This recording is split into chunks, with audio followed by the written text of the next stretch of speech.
Arc-en-ciel.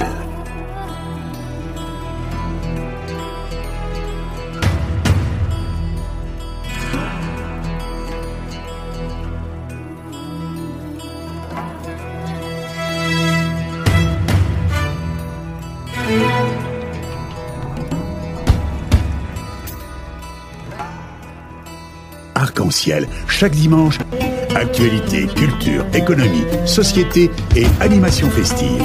Avec Abdelatif Arc-en-ciel, la chronique. Monsieur Nadir Allouche, bonjour. Bonjour, bonjour cher ami. Bonjour et bienvenue dans l'émission Arc-en-ciel sur Radio Pluriel. Il faut bien préciser à notre auditoire que M. Nadir Allouche, chercheur en histoire et civilisation de la Méditerranée, musulmane à l'université Paris Sciences et Lettres, auteur à Causeur et à Marianne. Le sujet d'actualité ce jour, M. Nadir Allouche, c'est la relation entre l'Égypte et les Émirats arabes unis dans la géopolitique religieuse. Quelles conséquences pour la France et l'Europe?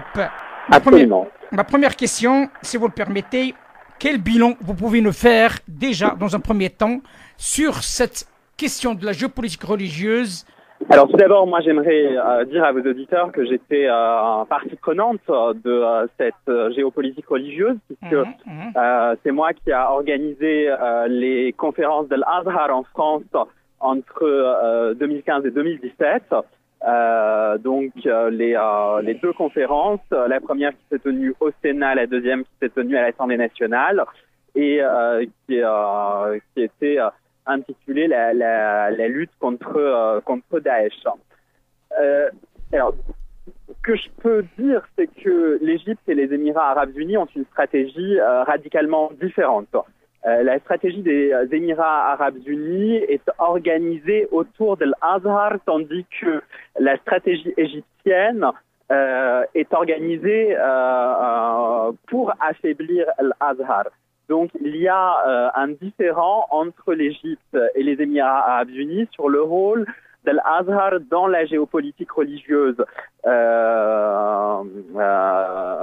Moyen-Orient et dans le bassin méditerranéen. L'Égypte considère que l'Azhar est irréformable, que la présence des frères musulmans est trop importante dans l'institution et que le grand imam Ahmad al-Tayyib n'est pas du tout motivé pour réformer le discours religieux comme le souhaiterait le président Sisi. A contrario, les Émirats arabes unis considèrent que l'Azhar est une structure historique et que c'est un outil qu'il faut utiliser, quitte à faire avec les personnes qui s'y trouvent déjà, même si ces dernières ne sont pas de la meilleure volonté du monde. Vous avez parlé comme quoi l'Égypte souhaite affaiblir l'Azhar. Et en même temps, parce que, et vous avez appuyé votre raisonnement sur la base, ils veulent minimiser un petit peu le rôle des frères musulmans en Égypte. Et dans le monde aussi, bien entendu. Deuxième point, vous avez parlé des Émirats arabes unis de renforcer l'Azhar. Est-ce que renforcer le lieu autant que lieu, ou bien la doctrine qui est que les Émiratis à ce jour sont en train de l'attaquer? Oui, c'est toute l'ambiguïté. Et c'est également là que nous pouvons constater le manque de clairvoyance des Émirats arabes unis. C'est que nous ne comprenons pas à l'heure actuelle la stratégie des Émirats arabes unis autour de l'Azhar. Nous ne savons pas s'ils veulent renforcer la structure historique ou s'ils veulent renforcer la doctrine, pour une raison toute simple, c'est que les Émirats arabes unis n'ont pas demandé au grand cheikh d'Al-Azhar d'œuvrer à une réforme du discours religieux ou du répertoire jurisprudentiel azhari. Donc, il y a une ambiguïté. Je pense que les Émirats arabes unis n'ont pas de stratégie vraiment claire. Je crois qu'ils voient dans Al-Azhar une ressource importante et ils attendent certainement, avant de prendre une décision concernant la doctrine Azari, quelle marche à suivre concernant cette doctrine. L'Égypte veut aller beaucoup plus vite pour une raison toute simple, c'est que l'Égypte fait face à des enjeux, je dirais, auxquels les Émirats arabes unis ne sont pas confrontés. Il faut savoir qu'en Égypte, le système scolaire, il y a une sorte de dichotomie dans le système scolaire égyptien. Vous avez donc les écoles publiques et ce qu'on appelle les écoles Azari. Alors, de quoi s'agit-il? Il s'agit des écoles élémentaires, il s'agit de l'enseignement secondaire et de l'enseignement universitaire. Vous avez en Égypte des écoles élémentaires, des collèges, des lycées et même des universités, pas seulement l'université Al-Azhar au Caire, mais des universités en province qui enseignent le programme d'Al-Azhar. Or, ce sont des millions de jeunes Égyptiens qui sont sensibilisés à ce programme. En Égypte, il y a eu toute une polémique autour des manuels scolaires de l'Azhar, autour de ce qu'enseigne l'Azhar aux jeunes Égyptiens. Donc, le président Sisi a voulu mettre sur la table un projet de loi pour fermer ces écoles et pour empêcher l'Azhar d'enseigner à des millions de jeunes Égyptiens dans le pays. Donc, vous voyez, en Égypte, il y a vraiment une urgence autour de l'Azhar qui n'existe pas aux Émirats arabes unis, puisque les Émirats arabes unis, il n'y a pas d'école élémentaire, il n'y a pas de collège, il n'y a pas de lycée Azhari aux Émirats arabes unis. Mais vu que vous parlez d'un silence sur le plan doctrinal ou bien sur le plan structure, nous avons vécu ici en Europe, comme tout le monde le sait, il y a une contradiction quelque part qui n'est pas assez claire. C'est que les Émirats arabes unis, comme tout le monde le sait, il y avait plusieurs tentatives de mettre la main aussi sur un grand nombre de mosquées. Ici en Europe, et notamment ici en France et en Belgique et d'ailleurs.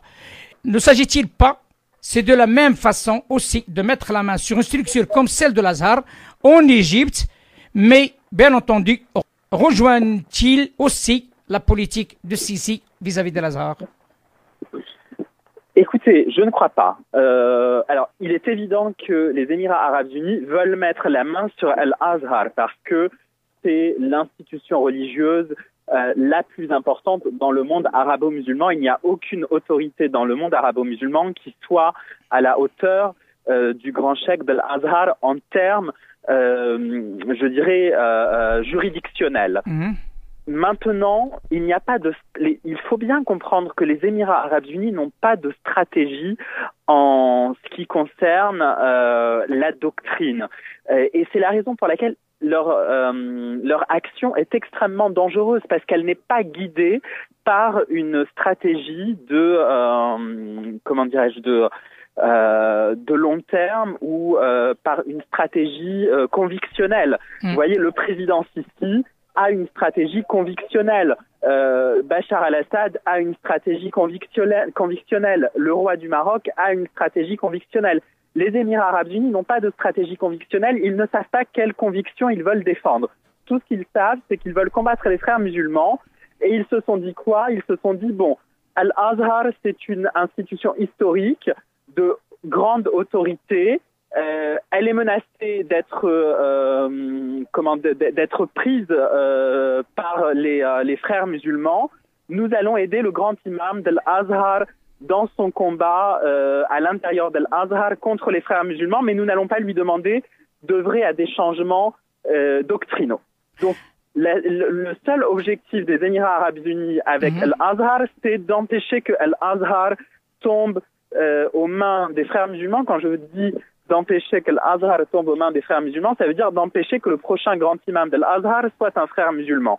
Mais ils n'ont pas encore l'ambition de changer la doctrine azhari qui est extrêmement proche des frères musulmans.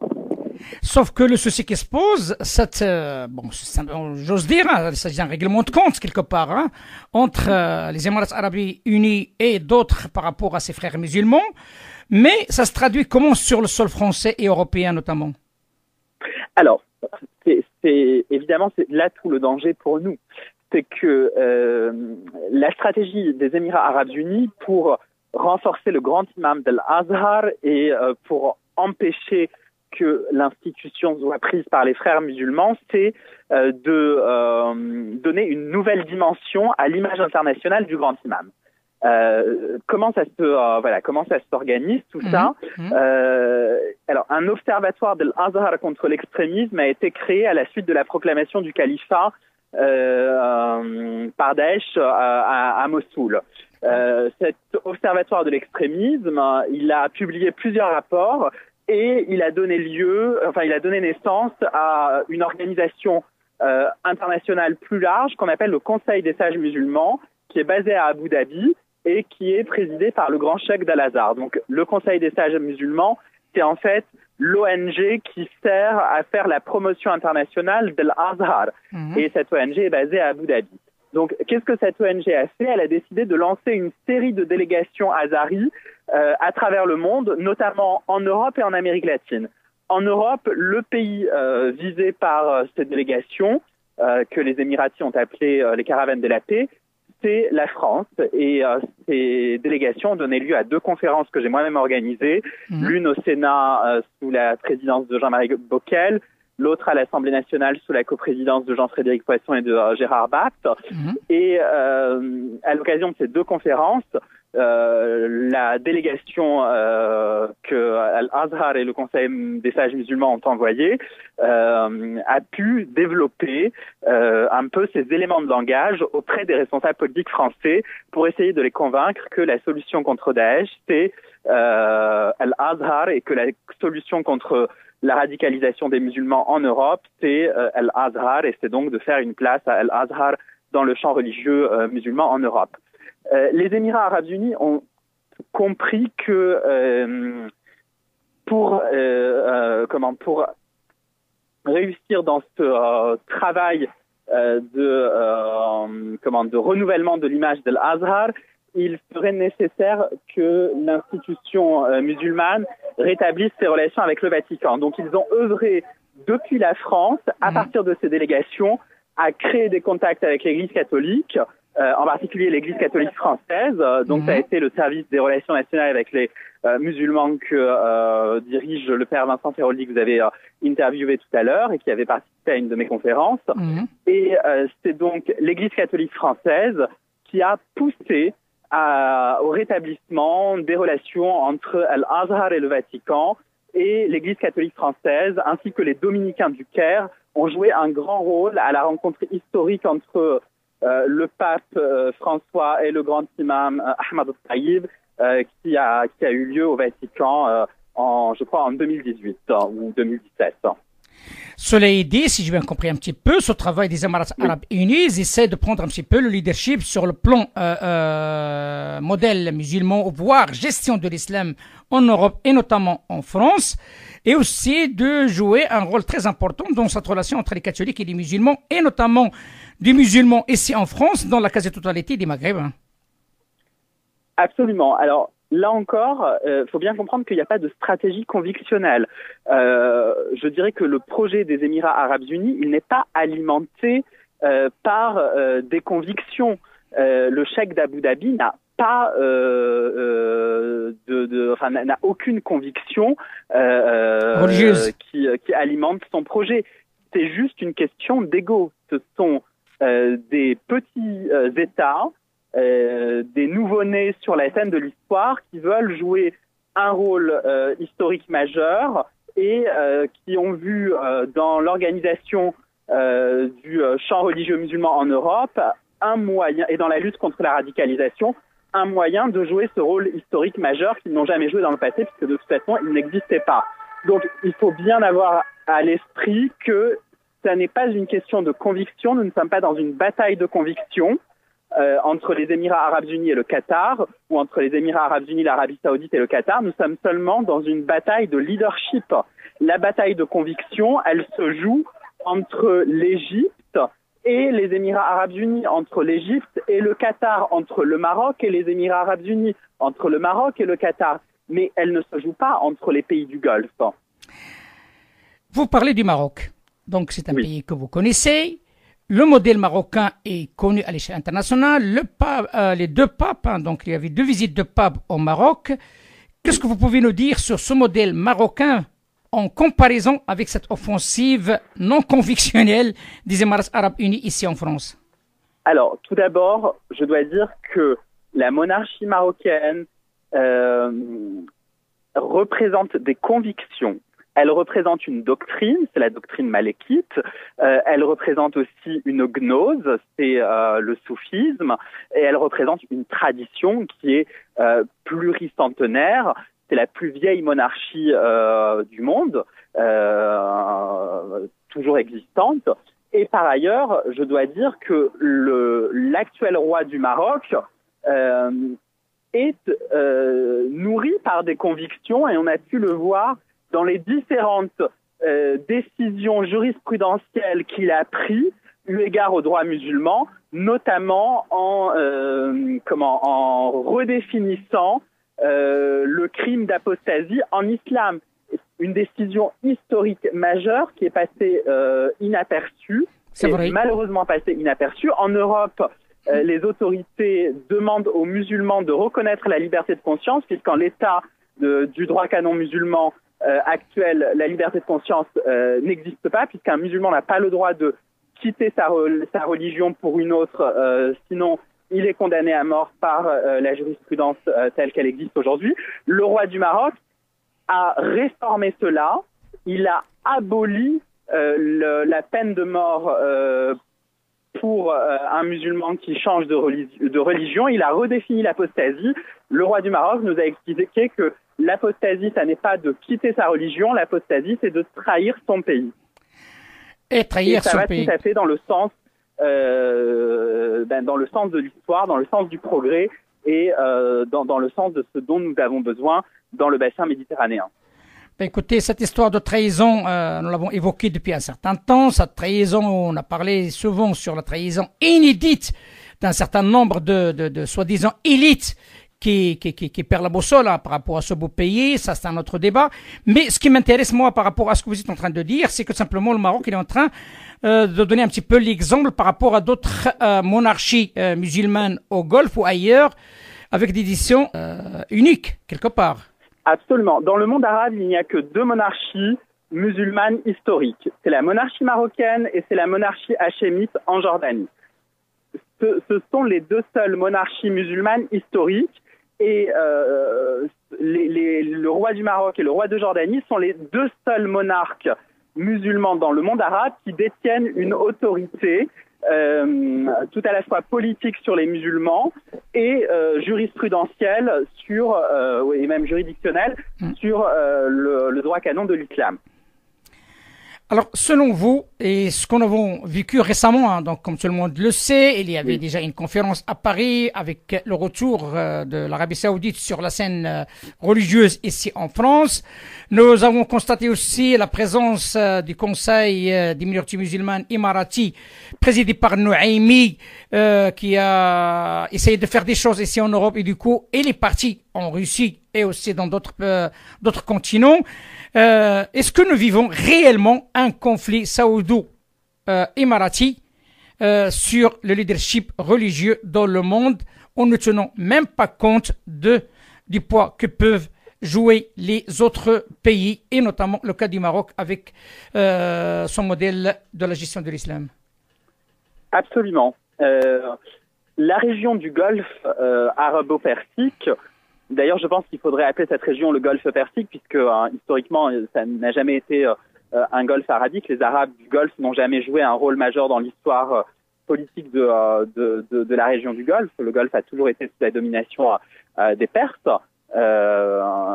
Donc ça, c'est une autre histoire. Mais la région du Golfe arabo-persique est une région très fragmentée. Elle est fragmentée parce qu'il y a une guerre de leadership entre chacun des États qui la composent. Il y a une guerre de leadership entre les Émirats arabes unis et l'Arabie saoudite. Elle est beaucoup plus discrète que la guerre entre l'Arabie saoudite et le Qatar, mais elle existe quand même.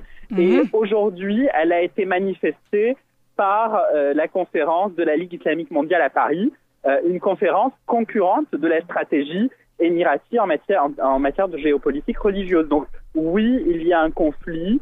Ce conflit, certainement qu'il va se tirer. Je ne pense pas qu'il va s'amplifier. Je pense que les Émiratis et les Saoudiens vont trouver un moyen d'arriver à un compromis pour une raison toute simple, c'est qu'ils sont déjà engagés dans une lutte de leadership avec le Qatar. Ils ne peuvent pas se permettre de briser leur front. Mais il faut bien comprendre que cette région est extrêmement fragmentée. Il n'y a rien à en attendre. Il n'y a rien à en attendre, d'autant plus que la fin du pétrole approche. Ce sont des sociétés très fragiles. Je rappelle que dans des pays comme le Koweït, les Émirats arabes unis, le Bahreïn, le Qatar, mais même l'Arabie saoudite, la proportion d'étrangers dans la population est considérable. C'est à terme une explosion sociale garantie. Donc je crois qu'il faut arrêter de croire qu'une solution peut arriver de cette région du monde arabo-musulman. Donc c'est une bombe à retardement.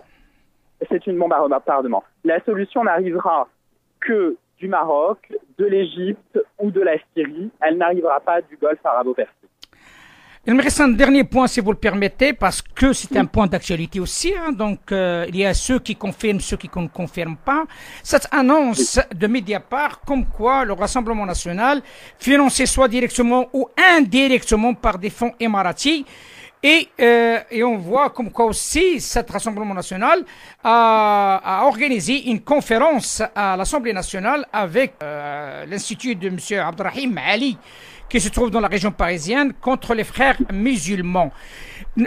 Sincèrement, nous comprenons guère cette relation entre les populistes et notamment le Rassemblement national et aussi ces fonds pétrodollars. S'agit-il d'une manœuvre pour créer et pour semer la zizanie dans les pays, dans les démocraties européennes et de créer une guerre civile qui aboutira à terme de faire avancer le populisme sur le vivre ensemble et le dialogue interreligieux dans ces pays?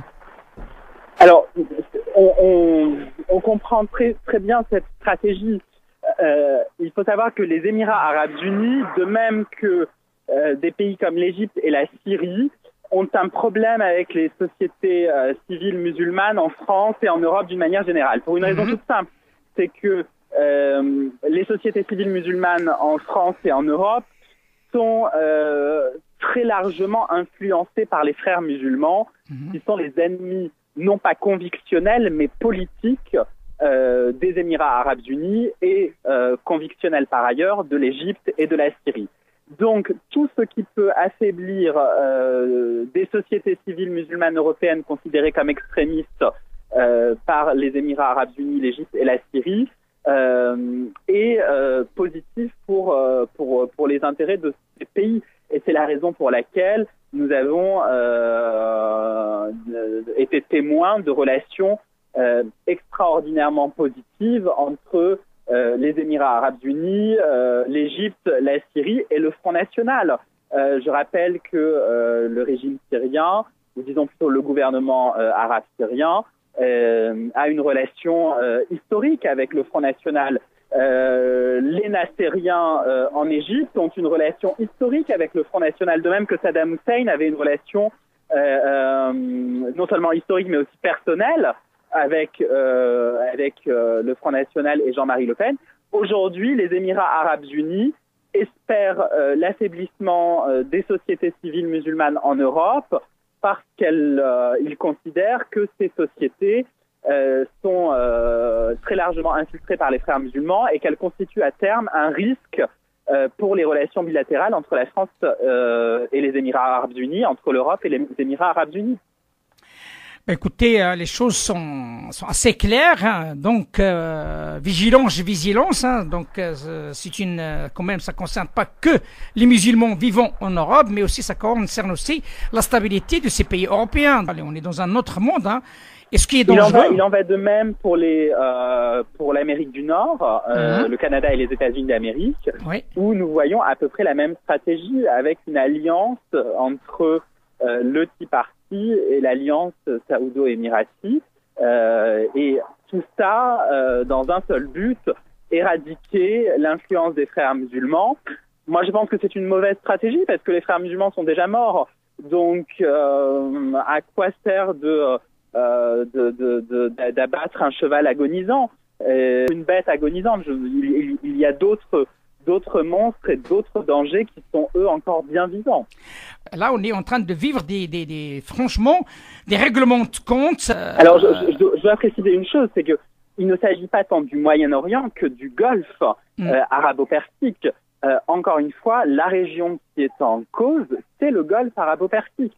Ça n'est pas le Moyen-Orient, ça n'est pas le Proche-Orient, ça n'est pas l'Égypte, ça n'est pas l'Afrique du Nord, ça n'est pas l'Iran qui sont en cause. C'est vraiment la fragmentation des relations internationales dans le Golfe arabo-persique, dans laquelle nous n'avons rien à gagner et dans laquelle nous avons tout à perdre. Notre sécurité est menacée par la crise du Golfe.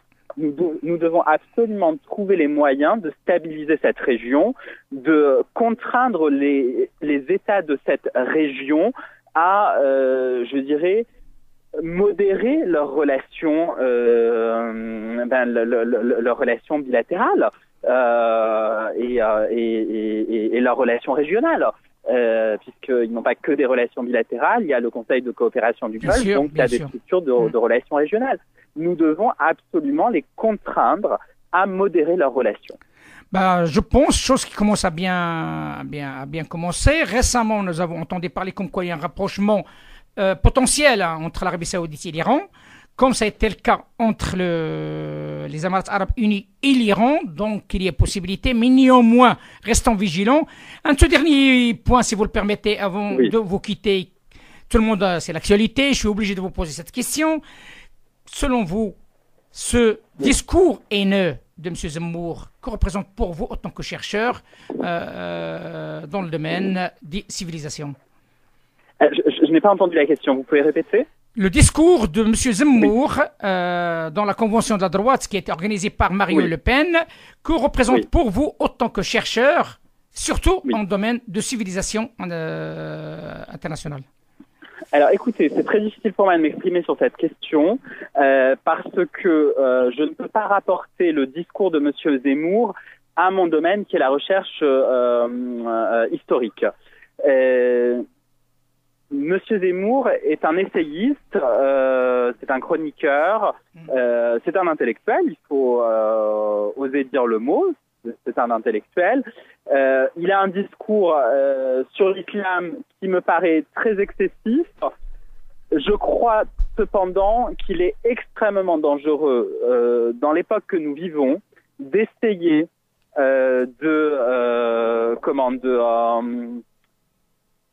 d'essayer d'interdire ce genre de discours parce que le discours de Zemmour n'a rien à voir avec le discours raciste que l'on peut observer dans certaines franges de l'extrême droite. On ne va pas me faire croire que le discours de Zemmour est caractéristique de celui d'un skinhead. C'est faux. Donc, je crois que si on empêche ce type de discours de s'exprimer, nous allons pousser cette frange de la population à encore plus de radicalisation. Donc, à mon avis, la meilleure chose, c'est de laisser ce type de discours s'exprimer dès lors que ça ne contrevient pas à la loi et d'essayer de lui opposer des arguments. Opposer des arguments dans un débat sans anathème. Contradictoire. Mais sauf que le souci... Absolument, dans un débat contradictoire sans anathème. Il faut accepter toutes les critiques. Je crois aujourd'hui qu'il y a un problème avec la jurisprudence islamique sur bien des domaines. La question des homosexuels. On ne peut pas accepter en Europe une frange de la population croit qu'il faut punir de mort les homosexuels parce qu'ils ont des relations qu'ils désirent et qu'il faut les jeter du point le plus élevé de la ville. Il y a des éléments du discours religieux musulman, des éléments de la jurisprudence islamique qui posent problème. ça ne pose pas seulement problème, qui sont inacceptables. Sauf que Monsieur ce débat se faire. Monsieur Nadir, il ne me reste même pas une minute, mais sauf qu'il y a une chose qui est un petit peu flagrante quand même. Hein. Donc, vous parlez de cette question des minorités. Je suis d'accord avec vous qu'il faut qu'il y ait un débat, mais sauf que Monsieur Zemmour est allé loin à comparer les musulmans en Asie. Écoutez, bien sûr, c'est allé très loin. Mais j'ai envie de vous dire que c'est la même chose quand on compare Marine Le Pen aux nazis. Et là, il faut éviter d'arriver dans une situation de 2 poids 2 mesures. Pourquoi aurait-on le droit de comparer Marine Le Pen à Hitler, alors que Marine Le Pen n'est pas antisémite, ou en tout cas ne prône pas l'ouverture de chambres à gaz, de l'extermination des Juifs de France ou d'Europe? Et pourquoi n'aurait-on pas le droit de comparer le discours jurisprudentiel musulman relatif aux Juifs à l'idéologie nazie? Je pense qu'il faut éviter le 2 poids 2 mesures, sinon ça va créer vraiment des radicalisations chez nos compatriotes qui sont déjà islamophobes. Notre objectif, c'est d'éviter de les rendre plus islamophobes. Laissons-les s'exprimer, laissons-les nous dire pourquoi ils ont peur de l'islam. Laissons les Juifs nous expliquer pourquoi ils ont peur de l'islam. Je me souviens de cette tribune du grand rabbin de France qui a été co-signée par le président Nicolas Sarkozy. En effet, il y a un certain nombre de problèmes dans la jurisprudence islamique relative aux relations de l'islam avec le judaïsme. Est-ce que la dimitude est acceptable, par exemple? Il y a un certain nombre de passages de la biographie canonique du prophète Mahomet qui posent problème également. Et là, c'est à la recherche historique de proposer des solutions. De proposer des voies de réforme. Par exemple, nous savons que la biographie canonique du prophète Mahomet, en termes d'historiographie, elle est tout à fait fallacieuse. Il y a des événements qui sont rapportés qui n'ont jamais existé ou qui sont très largement improbables. Donc, je crois qu'il faut laisser les discours s'exprimer tant qu'il n'y a pas d'incitation à la haine, tant qu'on ne dit pas non. Je suis d'accord pour le dialogue, je suis d'accord pour le débat, sauf qu'il y a des plaintes qui ont été déposées auprès du parquet par rapport à ce discours haineux de M. Zemmour, que tout le monde, et même le père Vincent Firoldi a donné son opinion d'une manière catégorique, donc il est contre ces dires. Écoutez, la justice nous dira est-ce que ce monsieur avait raison. Absolument, je pense qu'il faut attendre la justice. Il faut attendre d'abord la décision de la justice, et ensuite, moi, en tant que Français issu d'une famille musulmane, je n'ai pas envie de prendre position. Je préfère que ce soit des gens comme le père Vincent Firoldi, issus de communautés non musulmanes, qui prennent éventuellement notre défense, plutôt que de le faire nous-mêmes et ce faisant de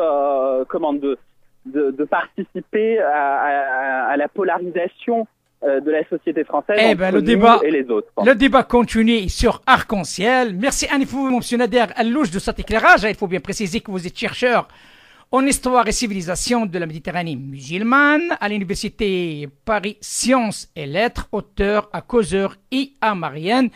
À très bientôt. Merci à vous. À très bientôt. Au revoir. Au revoir. Arc-en-Ciel.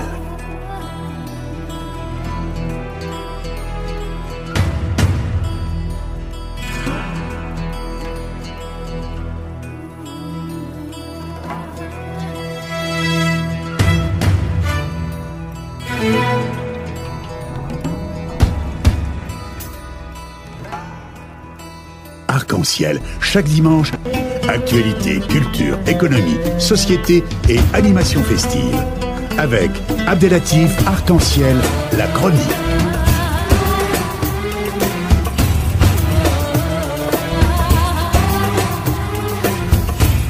Arc-en-Ciel Info.